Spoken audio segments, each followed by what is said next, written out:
porque começa agora... No programa de hoje, uma psicóloga que trabalha em prol de uma geração forte. A mulher que entende tudo sobre o comportamento da galera. E a hora que a gente faz o melhor que a gente pode. Com vocês, Daniela Freixo. Está aqui a nossa doutora, ela que já faz parte aqui da programação da Jovem Pan, a Daniela Freixo, Daniela _Freixo _D Faria. Difícil. E ela também está na Interd com o curso, né, que é a Daniela Freixo, que é o que tem lá no YouTube. Sim. Isso. É isso, doutora? É isso. Qual é a pauta de hoje? September Yellow. September Yellow? September Yellow. Não é isso? Parece que é. É isso. E como é que anda o coração da juventude, Você principalmente. acha que isso funciona, esses azul, verde? Eu acho que é melhor do que a gente não fazer nada, né? É. A gente tem um desafio grande. Mas você não acha que isso é só meio Leonardo? Marketing. Pode se um pouco de tornar, marketing, né? Pode. Mas você sabe a história do Setembro Amarelo? Sim, sim. Que é um menino americano Isso. que era encantado, né? Tinha um Ford, se não me engano, amarelo. E é interessante a história dele, porque a hora que ele, infelizmente, tirou a própria vida, os pais começaram a distribuir esses papéis amarelos com uma fitinha, dizendo, não se machuque, não faça isso com você, peça ajuda. E isso viralizou. Mas você não acha que essas coisas elas acabam perdendo o impacto da população? A população acaba se acostumando. Tanto falar Setembro Amarelo, no começo todo mundo participa e se engaja na campanha, né? Aí depois começa azul, sei o quê, verde, tal. Outubro rosa. Aí você fala, puta, lá vem as coloração de novo. Eu acho que assim, é um assunto importante. Eu acho que a hora que a gente começa antes existia um tabu muito grande, não se pode falar isso, né? Teve uma história, não sei exatamente a data, de um livro que falava sobre suicídio, ou mesmo aquela série do 13 Reasons Why, lembra? Que houve um efeito rebote na adolescência. Então, assim... Aquilo lá foi meio ruim, né? Muito. Eu assisti, eu lembro de ficar muito angustiada, né? Porque... Você lembra dessa série? Você lembra dessa série? Lógico que eu lembro. É tudo muito romantizado, angústia, romantizado. Isso, perigoso. Né? Você não acha que é muito mais a família? Então, se a gente estudar quais são, né, os fatores de risco, existe 100% de questão de transtorno mental. Então, existe uma condição psiquiátrica favorável, porque qual que é a característica? Isso é muito particular. Existe impulsividade, porque é uma ação, por isso que essa ajuda a chegar é tão importante, porque ela pode prevenir esse momento de impulso. Existe ambivalência a respeito da vida, então, pessoas sem esperança, desamparadas, sem propósito de vida, sem razão pelo qual viver, experimentando um vazio insuportável. Que elas entendem que é insuportável, não tem como acabar e sem fim. Então, a hora que elas se percebem nessa situação, existe uma questão psiquiátrica importante, porque ela, na verdade, por conta de toda essa condição mental, ela é como se ela estivesse na frente, me veio muito essa cena, na frente de uma parede, e ela se vê sem saída, mas se ela virar de costas, ela sai para qualquer lugar. Mas é como se houvesse uma rigidez de pensamento e na verdade, uma percepção da realidade alterada. Entendi. Por exemplo, a gente não consegue imaginar como essa pessoa está se sentindo. E é o jeito que ela está se sentindo que realmente vale para ela, né? A gente não tem como avaliar isso. Então, nós todos experimentamos vazio, né? Como diz o Viktor Frankl, é uma questão existencial, e experimentamos tristeza, desilusão, a gente experimenta tudo isso em alguma medida. A questão da psiquiatria, né, dessa condição mental, junto com, aí entram, né, os estímulos difíceis, o bullying, a perda de emprego, a morte de alguém, então, uma doença crônica que pode tirar a esperança de viver. Agora eu tenho Parkinson, então agora eu não tenho mais sentido para viver. Então, são várias situações de uma vida social, dos nossos relacionamentos, da vida em família, de como a gente lida com esse espaço de dor, somado a uma rigidez que impede essa pessoa de entender que há sim outra saída. Mas a vida é sofrimento. Sim. Não é? Sim. Temos que então, enfrentar. Mas, né? mas isso não é ensinado, que a vida... Esse é o nosso desafio. Então, que a vida é só sofrimento. Principalmente numa rede social onde tudo tem que estar muito lindo. O que eu acho que mexe muito hoje com o jovem é que a gente está muito ao toque de um botão. Então, é uma lógica e essa fase da vida que a gente está muito ensoberbado, muito empoderado, eu posso tudo. E normalmente a busca vai na direção de prazeres imediatos, vai na direção de eu estar feliz rapidamente, uso de drogas e coisas e tal, e isso acaba gerando, na verdade, um aumento do vazio. Total. Fica mais esvaziado. Quanto mais vazio, maior a dor. E aí a gente vê muito essa necessidade de Deus, a percepção de que a gente não é autossuficiente, a percepção de que a gente precisa de ajuda. Isso tudo vai transformando esse momento numa possibilidade de aprendizado. Mas não precisa de uma avaliação, desculpa, porque falando sobre isso, às vezes tem uma romantização também, né, de psiquiatras, né, lógico que o trabalho é muito sério, mas hoje um adolescente, ele vai lá e ele toma uma medicação, às vezes não necessária, de aprofundar tudo isso. Né? E a turma, nos Estados Unidos se toma muito remédio, né? Sim. Aqui no Brasil também está na moda, né? Sim. Você não acha que isso daí precisava ter uma curadoria melhor? Então, eu acho que existe o profissional que é da psiquiatria que vai fazer esse diagnóstico e vai entender onde está essa pessoa e qual é o tamanho da ajuda que precisa. Às vezes precisa do remédio, como precisa do esporte, como precisa cuidar do que assiste, como precisa do sono, reduzir redes sociais. Existe um escritor, eu não sei se você já ouviu falar do Tim Keller, que é um teólogo maravilhoso. E ele descreve o nosso funcionamento do ego. Ele tem um livro pequenininho que é um soco no estômago, chama Ego Transformado. E esse livro, ele descreve o nosso ego com 3 estruturas. A primeira estrutura do nosso ego é inflado. A gente realmente acha que a gente dá conta, que o nosso plano é o melhor plano, que a gente vai realizar tudo, que não vai nos acontecer nada. E aí a gente entra na dor da realidade da vida. Segundo a característica do ego, é um ego frágil, que a hora que a nossa vida, ou a nossa paz, ou a nossa sustentação está nas circunstâncias, a gente está absolutamente numa corda bamba. E a terceira característica é um ego atarefado, que é um ego que está sempre tentando performar e conquistar a estrelinha e coisas e tal. Então, dentro dessa estrutura, a gente está realmente com o nosso emocional numa corda bamba constante. Porque o contrário o problema é o contrário do ego, porque por exemplo, no ego, quando você tá, eu sou o fodão, o contrário se você pro teu ego não é o fodão, é a vergonha. Então é uma merda. É o lixo. Se você não tá lá, tem outro lugar, que é a verdadeira humildade. Que é a hora que você entende o teu valor, não mais vindo da performance. Sim, mas aí é diferente, porque aí você não tá no ego. Que fala na Bíblia. A Bíblia você fala... está livre dessa grande escravidão. Então, a Bíblia fala o seguinte: o que antecede a honra é a humildade, porque quando você aprende com os teus erros... é pequeno que somos grandes. Quando você aprende com os teus erros, você vai lá na frente e fala, puta, eu aprendi que eu me fortaleci com os meus erros. Mas ninguém quer viver no erro. Eu quero viver gostosamente. Você quer parecer que eu quero viver no pudim, gostosamente, no pudim, gostosinho. Você não quer sentar no pudim? Só fazer um break. Eu vou fazer um break rapidinho. Tem cara. Vou fazer um break rapidinho. Sentar no pudim, parceiro. Você não é gostoso? Você nunca sentou no pudim? Você nunca sentou no pudim? Sai-me direto. Quentinho. À tarde. Aquela coisa escorregadinha. Vou fazer um Final break. do dia, pôr do sol. Doutora Daniela está aqui com a gente. Eu vou fazer um break agora para o Reginaldo. Vai lá, Reginaldinho. Nadão. Ô, doutor, pois não. Pois não. Doutora, a gente está falando do sofrimento e tal, principalmente na questão dos jovens. O sofrimento do jovem atual, ele não tá muito, sei lá, hipervalorizado? Um exemplo, o cara, tipo, putz, fui bloqueado no Instagram, acabou minha vida. Sabe, essas coisas que pra gente, sei lá, 10, 15, 20 anos atrás, seria algo tão tipo, tá bom, vou fazer outra coisa, vou partir para outro tipo de negócio. O jovem, ele não tem valorizado demais os sofrimentos? Eu ia colocar uma questão, mas assim, sofrendo, tipo, meio que à toa. Então, nessa estrutura fragilizada, na hora que eu estou sustentado por uma circunstância que muda, a identidade está no vento. A hora que a identidade está no vento, realmente existe alguém hiperfragilizado para a realidade da vida. Então, o nosso desafio fortalecê-los, permitindo que eles experimentem desconforto e dor, com uma diferença de que a gente vai encontrá-los nesse momento, dar a notícia de que isso faz parte da vida e chamá-los a crescer.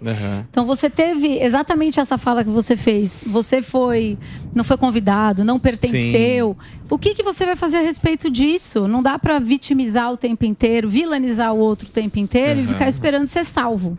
Então, a transformação e o fortalecimento é uma das condições para que a gente afaste doença mental e tudo mais. Acontece numa vida do menino de 5 anos não querer brincar com você. E você vai precisar suportar este momento. Então, acho que a gente vem de uma geração que também ficava muito só, suportando tudo, é verdade. E a gente migrou para uma geração mimizenta mesmo, de ele não pode, é talco, é pudim, tudo isso daí que você está falando, verdade. Existe um caminho de fazer uso das situações, das circunstâncias, da dor, do desconforto, que faz voar e fortalecer. Sim. Ô, doutora, mas é mais ou menos também, né, doutora? Não é não, Emílio. Porque, por exemplo, eu estava pensando no carro com os meus botões. Tem esse negócio de falar, não, os filhos têm que sofrer. Eu não vou dar nada de mão beijada para os meus filhos. Tem que fazer um serviço para ganhar filhos, comida. Para terem o seu valor, eles têm que sofrer. Aí o pai, ele está numa Mercedes-Benz conversível lá, passando com aquele echarpe. Então, meu filho tem que se fuder. Ouvindo Sinatra. Não, mas não é isso, gente. Meu filho tem que se fuder, porque eu não vou dar nada de mão beijada para essa criança. Conquistar. Tem que dar. Tem que dar? Tem que dar. Mas não vira um frouxo também? Por quê? Porque eu vou te explicar. O pai vai falar, esse bosta tá andando de coisa, eu tô aqui andando de valor. Porque você conquistou isso pra conseguir isso. Não. E a vida, quem tem tudo, não tem nada. Tá errado. Tem que ensinar o valor das coisas. Tá errado. Quem tem tudo, tem... Quem tem tudo, mora errado. Se o cara tem muito... Não, esse é um problema de quem tem muito, você tem razão. Pra que ele não vai dar pro filho? Não, na verdade, a hora que a gente coloca a vida financeira, a vida que existe hoje no conforto e o dinheiro está na sustentação da casa ou de uma família, isso vai virar uma questão complicadíssima, de verdade. O que a gente vê? Fragilidade, eu compro tudo. Então, só mas que é o dinheiro. Eu tenho uma planilha que meu filho assina todo mês, ele tem 8 anos, quanto ele tá devendo pra mim. Tá certo. Quando ele fizer 18, eu vou pôr ele no Serasa. Meu pai, sabe o que ele falava? Eu amo tanto ele falava pra mim, presta muita atenção. Se eu souber o dia que eu vou morrer, eu vou gastar tudo. Sim. Pra você entender que você precisa fazer a sua vida. Ele falava isso pra mim. Maravilhoso. Fala com ele há quanto tempo? Imagina, meu pai falou amigo, isso também, só que ele não tem nada. Meu grande amigo. Mas gastou o dinheiro dele, né? Mas tudo é baseado... Hoje em dia tudo é baseado no dinheiro, hein? Não se iluda, não. As relações. Não vai achar... Então, mas, gente, olha só. Não vai achar que as pessoas têm... Porque isso aí, de querer falar... Abraço, não sei o que, o abraço... É tudo... da boca para fora. Então, mas na verdade, existe uma analogia. Quem fez isso foi Heber Campos Júnior, com quem eu aprendi muito sobre cosmovisão. Ele faz uma analogia da nossa relação com as áreas da nossa vida. E ele traz, né, biblicamente, nós somos seres adoradores, religiosos. A gente vai estar sempre adorando, ou seja, colocando a nossa paz em algum lugar. Pode ser que seja no Deus vivo, da graça, da glória, da misericórdia, do amor, da justiça, ou pode ser que seja em outra coisa. Então, o que ele fala? Às vezes a gente dá um quartão da nossa casa, da nossa vida para Deus. Mas às vezes você nem entra lá, às vezes você nem passa por lá e tudo mais. Mas o que você realmente adora, onde você pensa que está realmente a sustentação da sua vida, é na fundação da sua casa.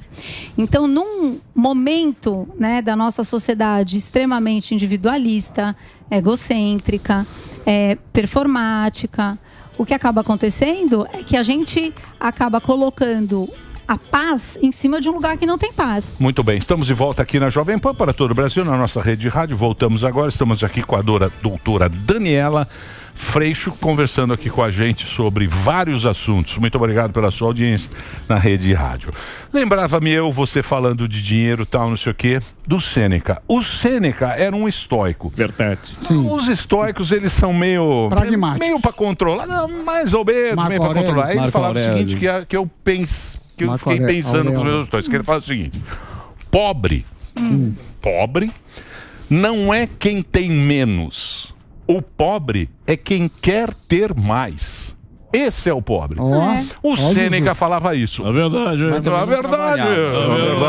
Assim, falava, mas não trabalhava. Então, mas você não acha que isso... Quando... Você não acha que isso o cara fala pra turma se formar? Que turma?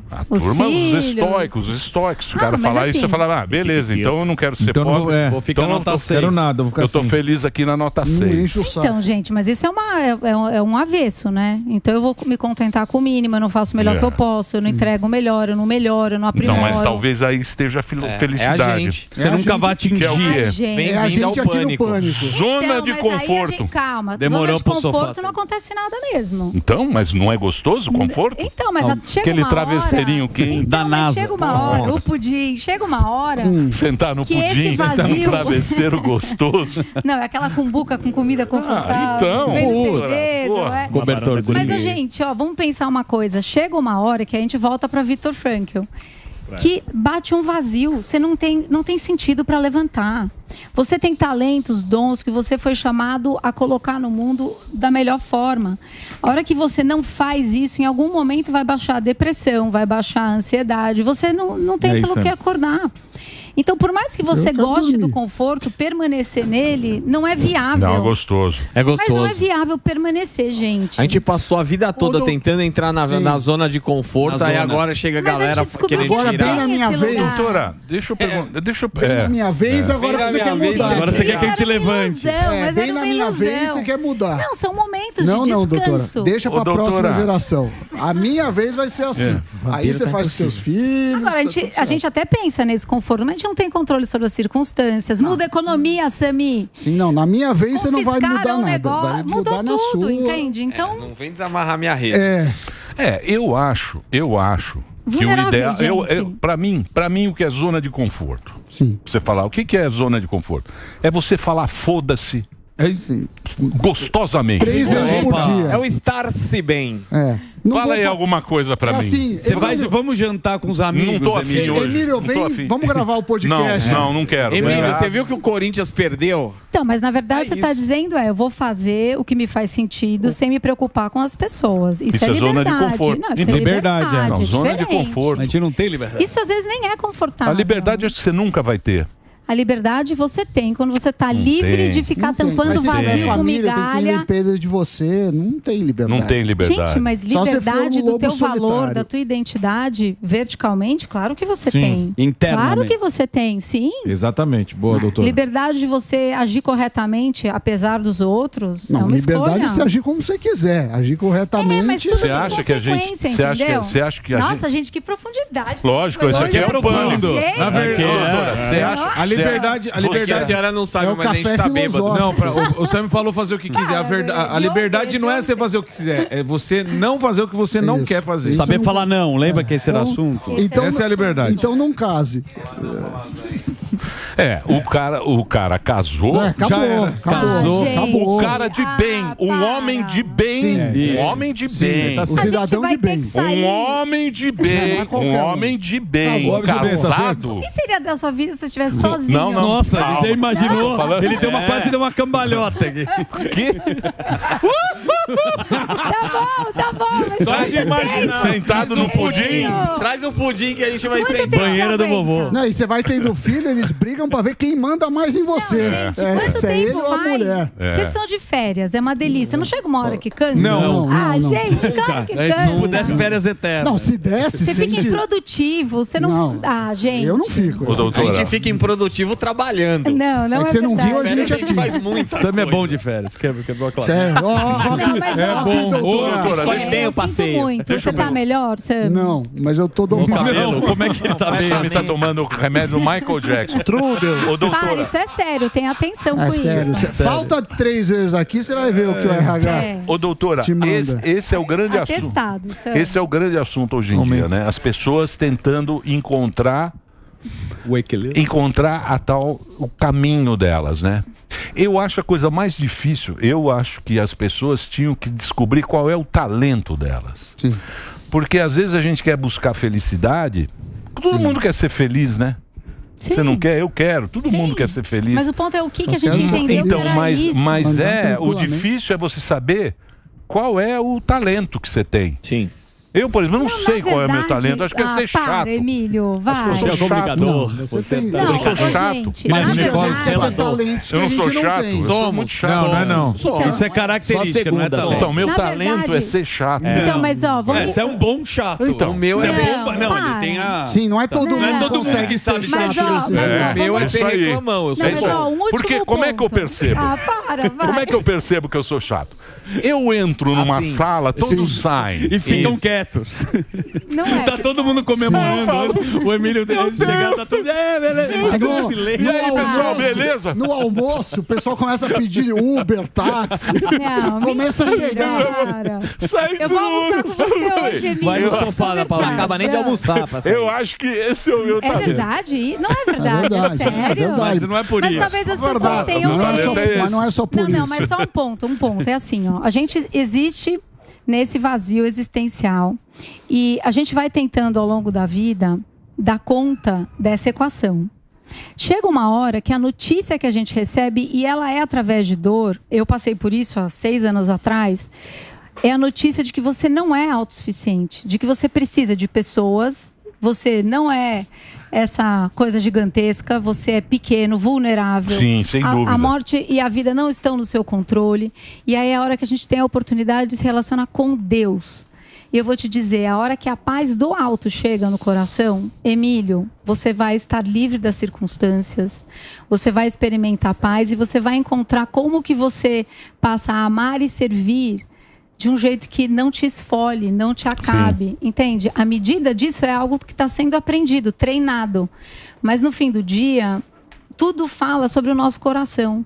E a hora que a gente conhece verdadeiramente num relacionamento íntimo, através de tudo que Deus nos deixou na palavra dele, por exemplo, essa preciosidade desse grande eu te amo que ele é para nós, né, misericordioso, justo, amoroso, nós vamos experimentar uma paz nesse mundo. A gente... Então, mas é que é o amor do ágape, né? De você amar, de você e amar aí as ganha coisas. sentido, e aí é vida nova sendo feita. É, mas aí é ser evoluído, né, doutora? Não. Mas isso é Mas isso não difícil é no a dia a gente dia. que No faz. dia a dia é Sabe difícil. como que a gente chega? O que embrutece a gente é o dia a dia. O que embrutece a gente, Emílio, é orgulho.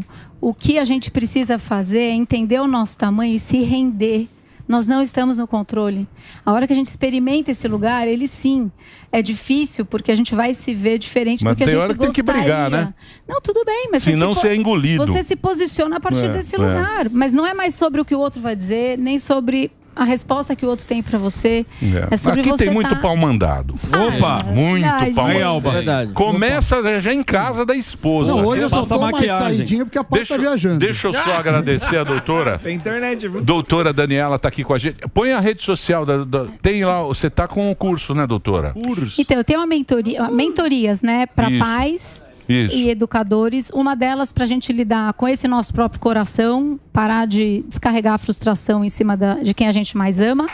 E a segunda mentoria chama Geração Forte, que eu criei esse nome em homenagem a vocês, que vai na direção de quais são as estratégias para realmente fortalecer nossos filhos para a vida, cuidar da vida emocional deles, na vida acontecendo. Então, são Boa. esses dois... E o curso online que ficou no ar 7 anos também, que vai tirar a gente do centro Boa. e colocar bons valores e princípios para nos nortear e nortear a educação dos nossos Boa, filhos. doutora. Essa é a doutora. Uma doçura. Não, uma pessoa muito Eu amo bacana. tanto vocês. Muito É a única paciência pessoa pra que gente. vem O aqui que a e doutora agradeci. A gente se sente bem. O que a doutora tem de legal? A gente tem chato. de Para, chato. não é verdade. Obrigado, doutora. Para. Obrigado aí pela sua Obrigada, participação. gente.